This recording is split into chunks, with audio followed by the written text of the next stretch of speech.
Hi Pisces! This is Pisces Hub. Welcome to my channel. So for today's video, gagawa tayo ng weekly reading for Pisces para sa araw na ito. Okay? So alamin natin kung ano yung mga posibleng mangyari for Pisces sa linggong ito gamit ang ating dalawang tarot card na nandito. Okay? So etong tarot card na ito is gagawin natin to as maglalagay tayo dito. Tapos ito naman is the clarification. Okay? So gamitin natin itong dalawang tarot deck and alamin natin kung ano yung mga posibleng mangyari for Pisces sa linggong ito.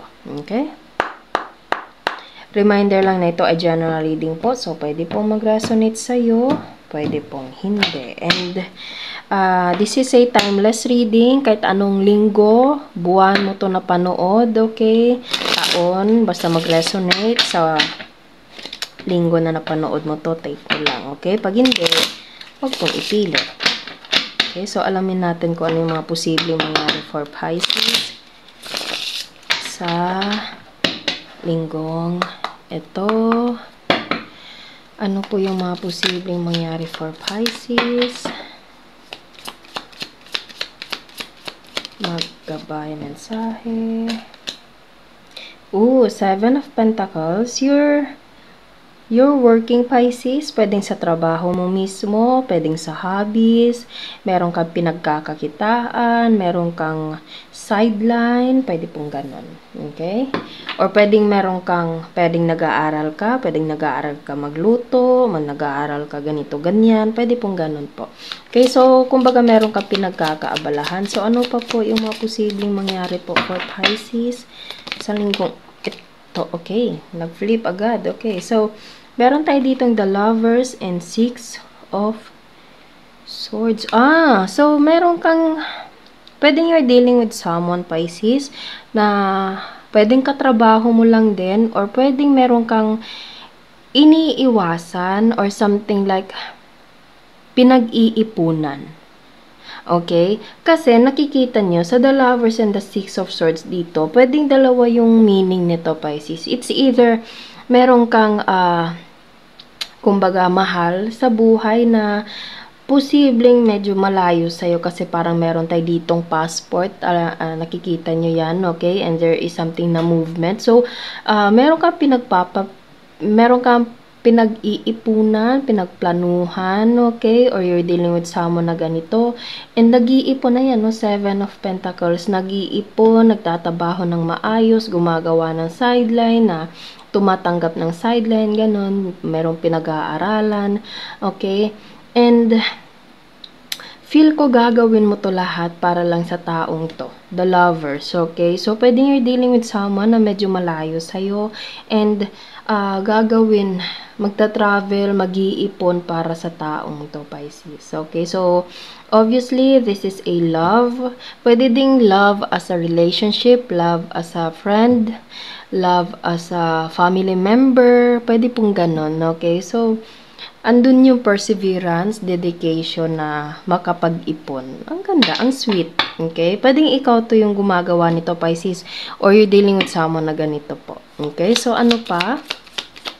Yung message po for Pisces sa linggong ito. The Justice. Mabibigyan ng solusyon.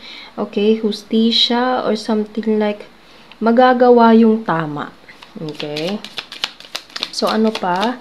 May message pa po ba kayo for Pisces sa linggong ito? Maggabay mensahe.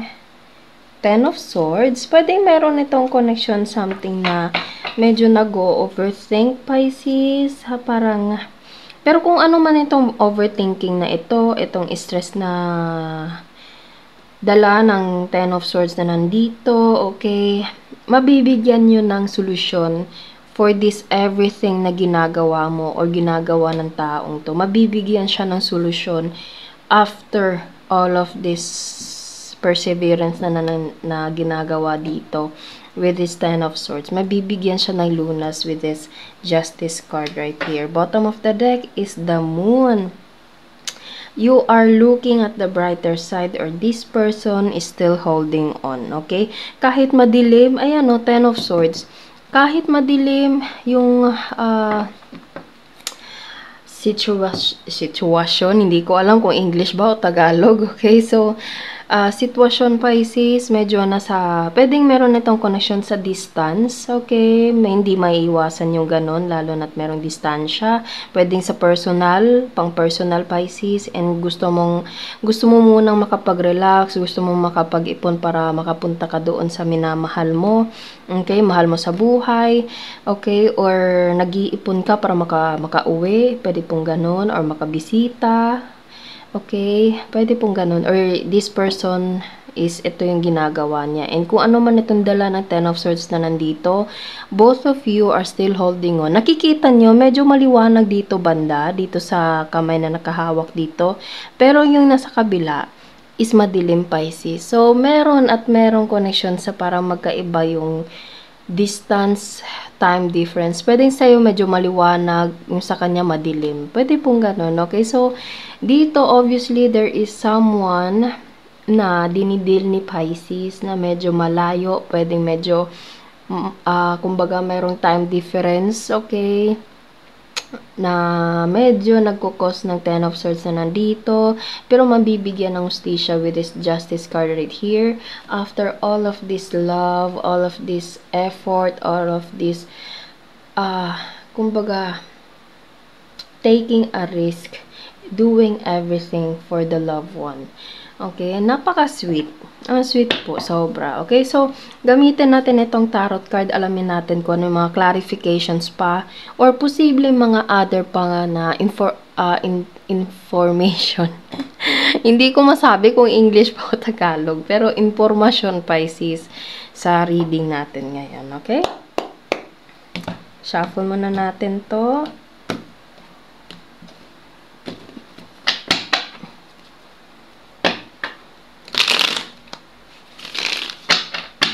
So, ano po yung clarifications for Seven of Pentacles? May clarification po ba for Seven of Pentacles? Ano yung mga posibleng mangyari for Pisces sa linggong ito? Ay! Wow! Pisces! Seven Pentacles. Seven of Pentacles, Seven of Pentacles, Pisces. So, you're dealing with someone or ikaw na nag-iisip sa pinansyal, pwedeng nag-iisip habang nagtatabaho, marami ka or marami siyang iniisip, Pisces, habang nagtatabaho. Okay, so, ayan o, tugma. Okay, so ano pa po yung clarifications for the lovers right here? Ano po yung clarifications? Ano itong dala? Iniisip, pinagpaplanuhan ni Pisces.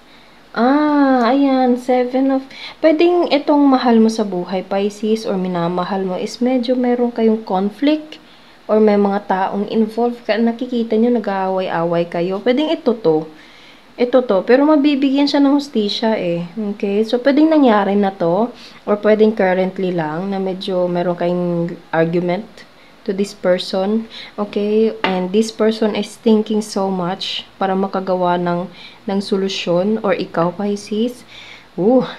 Okay, so ano po yung clarifications for the Six of Swords? Yes, ayan o, nakikita nyo yan, Pisces. You or your person is doing everything. Meron siyang pinaplano, ayan o, nakikita nyo yung wands niya. Tinitingnan niya, inuusisa, ano ba yung tamang word? Parang, every detail is inaayos niya. And, speaking of detail, ayan no, nagsusulat siya ng information, Pisces. So lahat ng mga detalye sa planong ito is ginagawa, pinag-isipan ng mabuti. Okay, so ang effort, napaka-effort. It's either ikaw to, Pisces, okay? Sobrang mahal mo tong taong to, or sobra kang mahal ng taong to. This person is doing everything. Wow. So, ano po yung clarifications for the Justice card? Ano po yung clarifications for the Justice card right here? Ayun. So, meron tayo ditong Two of Swords. Nakikita niyo yan, anong tawag nito? Dalawang scale, tapos meron tayo dito dalawang sword. So, meron kayong hindi pag-uusap, pero mabibigyan yun ng lunas. And napapansin nyo, meron tayo ditong Moon Pisces and meron tayo ditong the Moon card. So, medyo hindi kayo naging maayos or hindi pa naging mabuti or something like merong, alam mo yun, distance or arguments or conflict together with this person. Pero, merong isa sa inyo, pwedeng ikaw Pisces or siya, yung mag-e-effort. And this Two of Swords is matatanggal to. Ito, mabababa to with this, the Justice card right here. Okay, so ano po yung clarifications for this Ten of Swords right here? Clarifications, the Fool.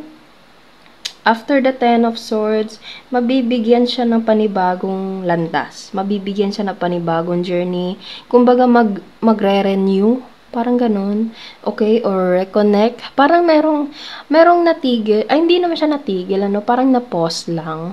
Nahinto. Ganun. Okay? Pero, magpapatuloy siya. Okay? With this, the Fool right here. Although, medyo, alam mo yun, nasaktan, overthinking. Okay, especially with this Five of Wands right here with your loved one. Pero, it's either merong isa sa inyo or both of you will try again. Okay, with this, the Fool card right here. Okay, bottom of the deck is the Hierophant. Meron kayong matututunan sa sitwasyon na ito, the Hierophant. Meron kayong mga wisdom na matututunan. With this, the Justice card right here. With this, the Fool right here. Okay? And alam nyo na kung paano i-navigate yung sitwasyon na ito. Pero sa ngayon, kailangan nyo mag-usap. Pwede sa personally.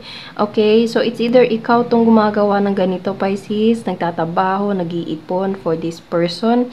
Or pwedeng siya yung ganito. Everything is nakaplano and naway mangyari and naway maging maayos po. Okay? So, kuha tayo ng random words. Ano ba? Pwedeng initials. Depende po sa kung ano yung mag-resonate sa reading. Letter F. Love. Ayan o. The Lovers. Letter F. Pwede merong isa sa inyo ang may initial na F, Pisces. Ayan. F, A, family, U, and G. Pwedeng family mo to, Pisces. May message pa ayun. So, and there's a number 2. Okay? So, yun po ang ating, baka mahulog. So, yun po ang ating reading for Pisces sa linggong ito. Naway nagustuhan nyo po. Huwag nyo po sanang kalimutan na mag-like at mag-subscribe po sa ating channel. And click the bell button, Pisces, para ma-notify po kayo sa next videos na i-upload natin. Okay? So, thank you, Pisces, and God bless!